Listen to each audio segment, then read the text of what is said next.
ከዛ ለይቼ እዚህ ያስቀመጥኩሽ ማለት ነው። አዘኘልሽ እንዳይመስልሽ። ግደለኝ ግደለኝ። ዝም በይ አንቺ። እኔ ሴት አልኩኝ። ሴት የምገል ቢሆን ኖሮ ማለት ነው እኔን አስመሽተውኝ እነሱ ያድራሉ እንዴ? ታታ ክሊኒኩ እኮ ደሩ ስላላቸው ነው እንጂ እኮ ይመጡ ነበረ። ደግሞ ነገ ጧት ይመጣሉ። አይ ዛሬ አይናቸውን ሳላ አላድርም ካልሽ ደግሞ ልብም ካለሽ መሄድ ትችያለሽ። ክሊኒኩን እራሱ እነግርሻለሁ። እሄድ ነበር እኮ ግን ምን መሰለሽ ቅድስቴ፣ ባልሄድ ይሻላል። ለመሰለሽ አሁን ብሄድ ዝና ደግሞ ድንገት ቢያገኘኝ ለእነ መድብልም ለእነ አባዬም ጭንቀት ነው የምሆንባቸው። ስለዚህ ቅድስቴ አይ እዚሁ ማደር ይሻላል። ይሻልሻል። አዎ እዚሁ ብታድሪ ነው የሚሻልሽ። ይሻላል።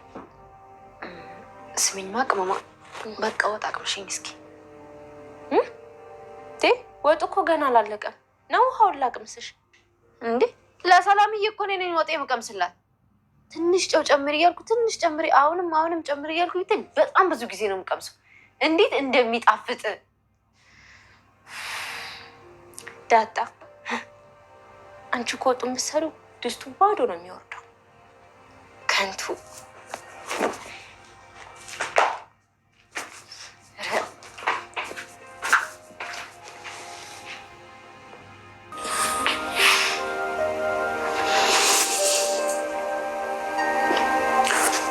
ዛሬ አዳሩ ማለት ነው ብሩን ያስገቡ። እሺ እነግራቸዋለሁ፣ ያስገባሉ። እሺ እንደሱ ነው የሚሻልሽ። እኔ ዝና ያውልሽ በቀላሉ የምሸነፍ አይነት ሰው አይደለም።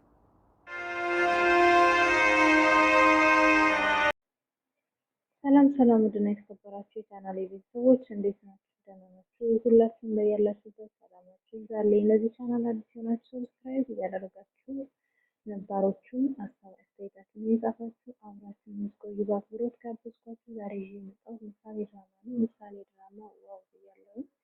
እንግዲህ በጣም ተወዳጁ ምሳሌ ድራማ በአሁኑ ሰዓት በጣም ጥሩ ላይ ነው ያለው ማለት ነው። ምክንያቱም እንግዲህ የብሩክ መገኘት ነው በጣም እያስደነገጠን የነበረው።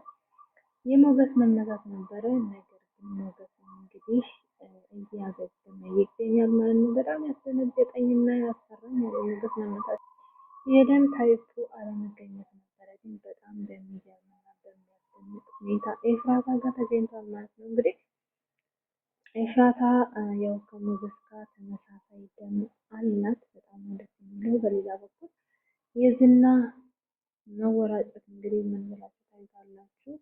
የሰው ልጅ በግፍ ረጅም መንገድ ሊጓዝ ይችላል እንጂ ካሰበው መቼ እንደሚደርስ እንደማይደርስ ታውቃላችሁ።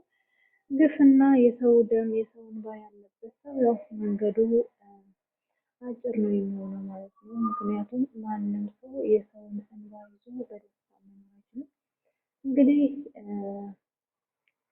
ዝናም እንግዲህ ድሆችን የያዘ እያስለቀሰ ገንዘብ እየቀመሰ እያገተ መከራ እያሳየ ነበረ። ነገር ግን ጀግኖቹ አሁን እንግዲህ እየተጋፈጡት ነው ያሉት። በሌላ በኩል ዝና አሁን የያዛት ሴት አለች ትትና የምትባል እንግዲህ ትትናን ማን ያወጣታል የሚለው ነገር የሁላችንም እንግዲህ ቀልብ የሳበ ነው። ምክንያቱም ትትና በአሁኑ ሰዓት ያለችው ያው በአጋቾች እጅ ነው። እንግዲህ ብር ከቤተሰቦች እና ብር ካላኩ እንደዚህ እናደርግሻለን እንደዛ እናደርግሻለን እያለ እያሰቃያት ነው ያለው ማለት ነው።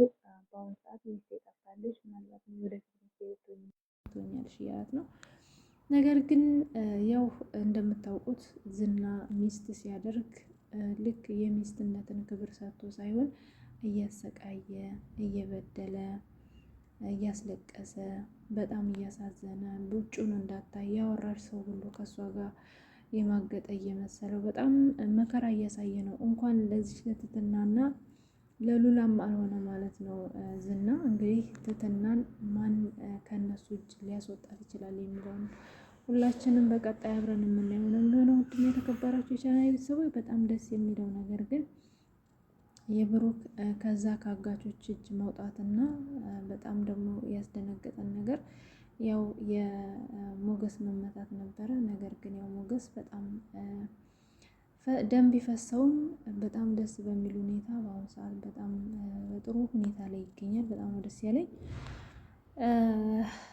እንግዲህ ኤፍራታ ለሞገስ እንግዲህ የደገሰችበት አንደኛ ገንዘብ ስለተከፈላት ነው።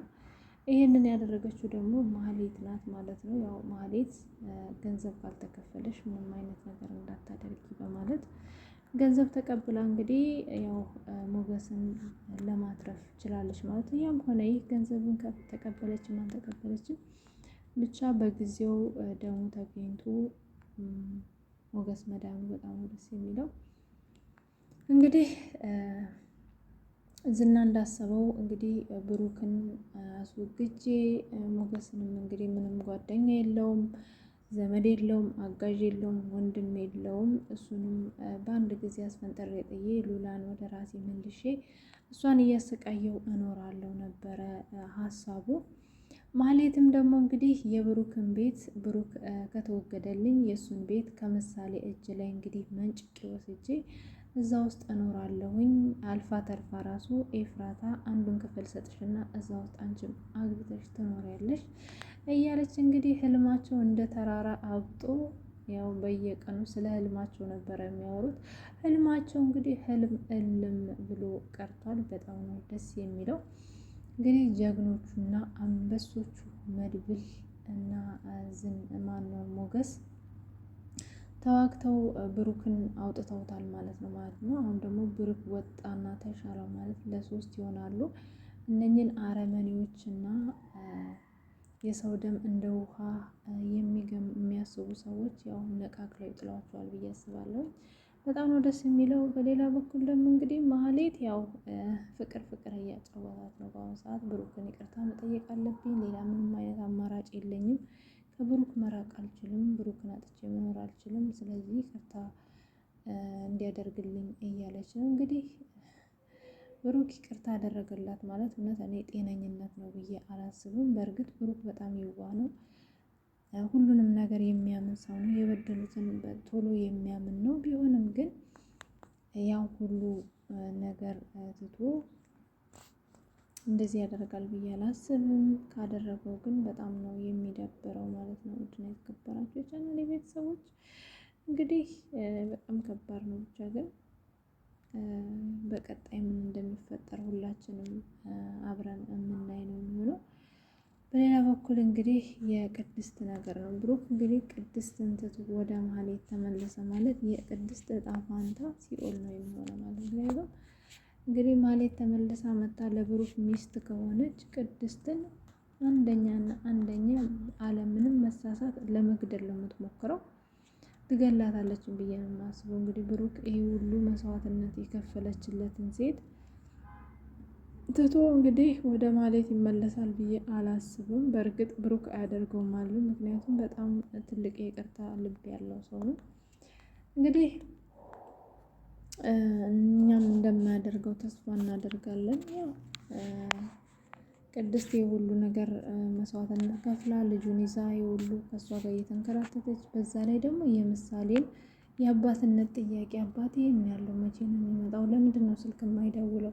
እስከ መቼ ነው የሚቆየው? ያኔ እኛ ሄድን ጊዜ እንደዚህ ነበረ፣ ያኔ እንደዚህ የሆነ ጊዜ እያለች እንግዲህ የተለያየ የአእምሮ ጥያቄዎች ወደ ቅድስት እያቀረበች፣ ቅድስትን በዚህ ጥያቄ በጣም እየተሰቃየች ነበር የቆየችው። በዛ ላይ ደግሞ ብሩክን በጣም ነው የምታፈቅረው፣ በጣም የምትወደውና የምታፈቅረው ልጅ በድንገት ከስሯ ሲጠፋ እንግዲህ በጣም ተረብሻና አዝና ነበረ። ነገር ግን አሁን ላይ እንደሚመጣ ያው መድብል ደውሎ አሳውቋት በጣም ደስ ብሏት ቤቷን እያዘጋጀች ነው ያለችው። እንግዲህ ቤቷን አዘጋጅታ እንደጨረሰች እንግዲህ ምን ይፈጠራል? ብሩክ ይመጣል ወይስ እንዴት ነው የሚለውን ነገርም አብረን የምናየው ነው የሚሆነው። ሲመጣስ ማን ነው መጀመሪያ የሚደርሰው የሚለውን ደግሞ ሳልነግራችሁ የረሳሁት ነገር ምንድን ነው? የዳጣ ነገር ነው። ዳጣ እንግዲህ መድብል ደውሎላት ነበረ። የደም አይነቷን እየጠየቃት ነበረ። ያው ዳጣ እንዳያችሁት አንደኛ አስተዳደጓም ስለ ደም ታይፕ ምንም የምታውቀው ነገር የለም። ደም የቀይ ነው። ምን አይነት ደም ፈልገ ነው እንዴት እንደዚህ ትላለ? በቃ ዝና ይዞ እያስለፈለፋችሁ ስለሆነ ነው የማይሆን ነገር የምታወሩት፣ እጄን በቢላ ሳልቆርጥ እያለች እንግዲህ በጣም ፈታ እያደረገችን ነበረ። እንግዲህ በጣም ነበረ እየሳቁ የነበረው ማለት ነው። ዞሮ እንግዲህ ብሩክ ዛሬ ወደ ቤቱ ይመጣል። እሱ ከመጣ በኋላ እንግዲህ የምን እንደሚፈጠር በቀጣይ አብረን የምናየው ነው የሚሆነው። በጣም ነው ደስ ያለኝ ምሳሌ ድራማ በጣም ነው አሁን ላይ በተለይ በጣም በመሀል እውነት ለመናገር ትንሽ እየደበረው ነበረ። አሁን ላይ ግን ዋው ብያለሁ። በዚሁ ቀጥሉበት። በቀጣይ የቅድስትና የብሩክን ሰርግ ደግሞ ለማየት ያብቃን ማለት ነው ውዶችዬ። ስለምትከታተሉኝ ስለምታበረታቱኝ ከጎኔ ስላላችሁ በጣም ነው የማመሰግነው።